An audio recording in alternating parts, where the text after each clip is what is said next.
Watu wote wanajiuliza leo siku ya Ijumaa nini kinafanyika Arusha. Ni utamaduni wetu. Jana tumeona vijana wakionyesha mapokezi yao kwa Daktari Samia. Lakini mkoa wa Arusha ni utamaduni wetu kula nyama. Kwa hapa tulipo ni eneo ambalo nyama zitalika. Na kwa kuwa mkoa wetu ni miongoni mwa mikoa mingine ambayo ina waumini wa dini zote mbili, Wakristo na Waislamu. Na wengi tuko kwenye kipindi cha Kwaresma na wengine tuko kwenye mfungo wa mwezi wa Ramadhani. Kwa hiyo nyama hizi zitaanza kuliwa jioni baada ya iftari. Na nyama haitauzwa hata pingili moja. Nyama zote ni bure kwa ajili ya wananchi wa mkoa wa Arusha, ikiwa ni kuashiria kwenda kwenye kilele cha sherehe za wanawake duniani.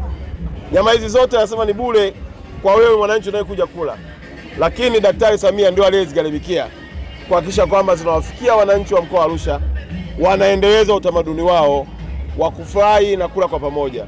Kwa hiyo wananchi wa mkoa wa Arusha, hautaulizwa umri wako, hautaulizwa dini yako, hautaulizwa chama chako, hautaulizwa kabila lako.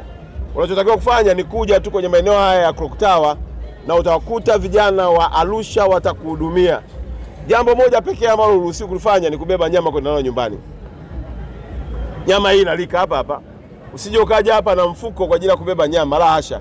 Njoo hapa ule kadiri uwezavyo na hutazuiwa. Sio jambo la kwamba umeshachukua kipingili kimoja, hapana. Tunazo nyama za kutosha.